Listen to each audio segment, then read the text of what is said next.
So we are discussing the implications of first fundamental theorem of welfare, which is the theorem itself is pretty simple. It says that when markets are complete, and by complete we meant, so when markets are complete, that's an important word, right? So where we said that complete implied four conditions to be satisfied. So when markets are complete, any perfectly competitive equilibrium is necessarily Pareto optimal. Okay, so he said that necessarily means that we can derive from given a perfectly competitive equilibrium, we can derive. So that was our first fundamental theorem. And it sounds nice, apart from the fact that it has a very important implication. The implication is that, uh, to put it simply, we may not always want the competitive equilibrium that we have given it is Pareto optimal. Why? It is because of a very simple reason. And the reason is that here goes the reason. The reason is distribution at equilibrium. Okay, so distribution at equilibrium heavily depends on heavily depends on these things, our endowment. Okay, so distribution at equilibrium heavily depends on the endowment, and that's important. See, when we started studying general equilibrium, we said that the contract curve, its shape and its location, it is there independent of at which point do we start. But to achieve a very specific solution, a solution which here we have like this equilibrium that we are talking about, to reach a very specific solution, we need the initial endowment. And here we are just saying it the other way around, that the distribution that we achieve at the equilibrium, although it is necessarily Pareto optimal, that specific point, where does it appear? Okay, the details of distribution of it, it depends on the initial endowment. Okay, and it depends on initial endowment to such an extent that we may not like the equilibrium, the competitive equilibrium, given it is Pareto optimal. For example, that's where I've drawn it. For example, this is our old diagram. We have seen it. So what we are saying is that if we want to achieve this C, okay, which is probably more preferable as a society to us, or from an aesthetic background, let's say.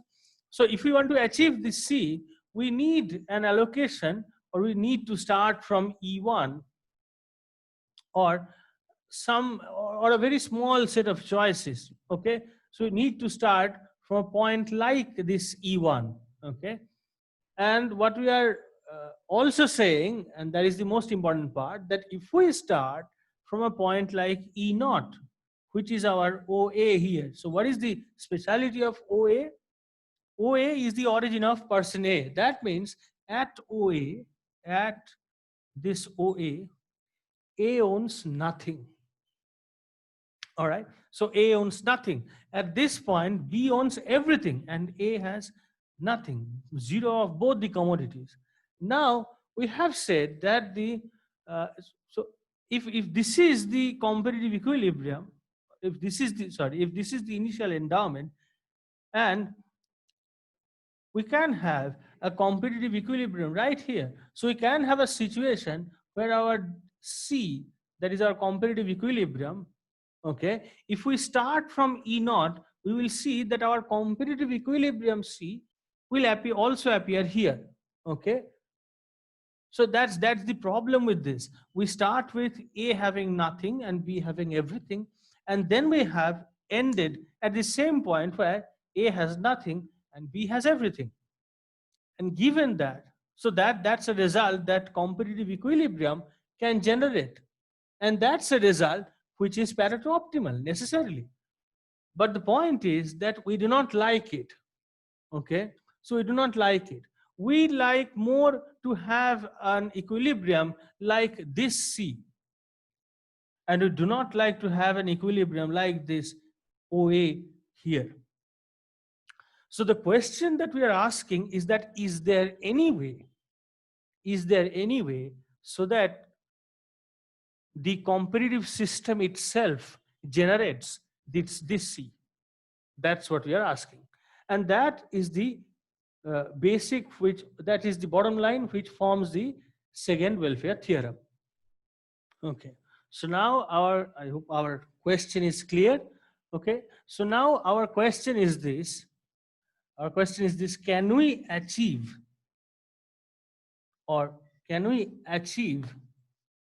our desirable Pareto optimal point, okay, which is probably more equitable than a point like this, as a result of competitive equilibrium, our ideal market structure? So can we do that? Now, as I said, that having a result like C, it depends heavily on the initial allocation. The only way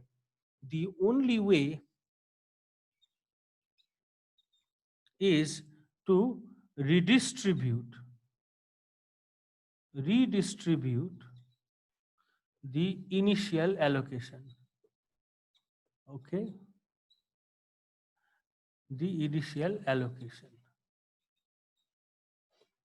And second welfare theorem guarantees the fact that if some convexity conditions are satisfied, if we can actually redistribute the initial allocation, then every Pareto optimal can be achieved as a competitive equilibrium.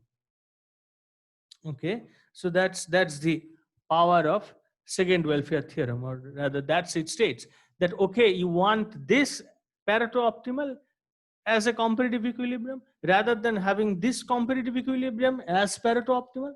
What do? You do not like this competitive equilibrium, okay, to have. You want a different competitive equilibrium, a competitive equilibrium which will be this Pareto optimal point. So the question is, can we do that? The second welfare theorem states that if we can have some convexity condition, or if we can redistribute the initial allocation in a given manner, then we can show that this Pareto optimal point can be achieved as a competitive equilibrium. Okay, so that's basically the statement of the theorem. Okay, so, and that's why if you study the competitive second welfare theorem, you will see that it starts like this: given certain convexity conditions are satisfied. Now you can ask why this comes in, right? Convexity conditions are satisfied. Now that's beyond our scope now.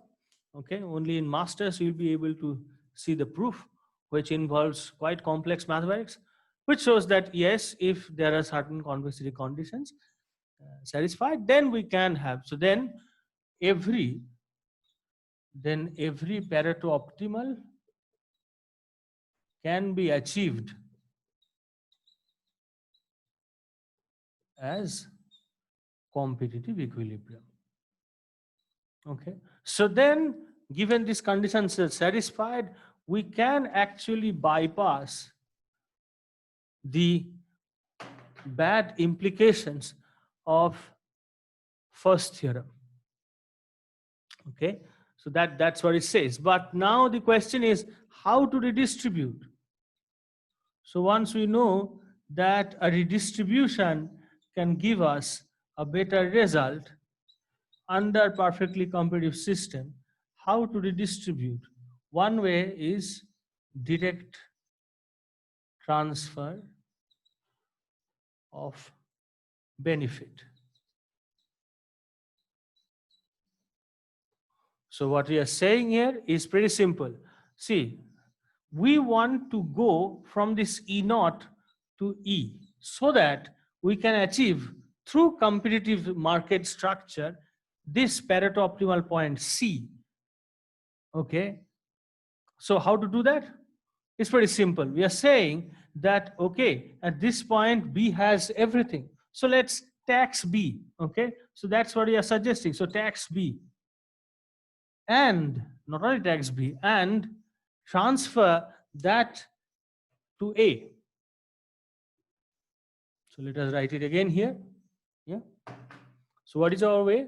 We are saying that tax B and transfer to A, and do it in such a way that the initial allocation becomes E. So that now if we let the competitive market structure to take its course, we will reach C, this point, instead of this point, which is not really desirable. Okay. All right. So second welfare theorem enables us to do that. Now, these are the results that you will again see. These are the theorems that you will again see with reference to productions efficiency. Okay.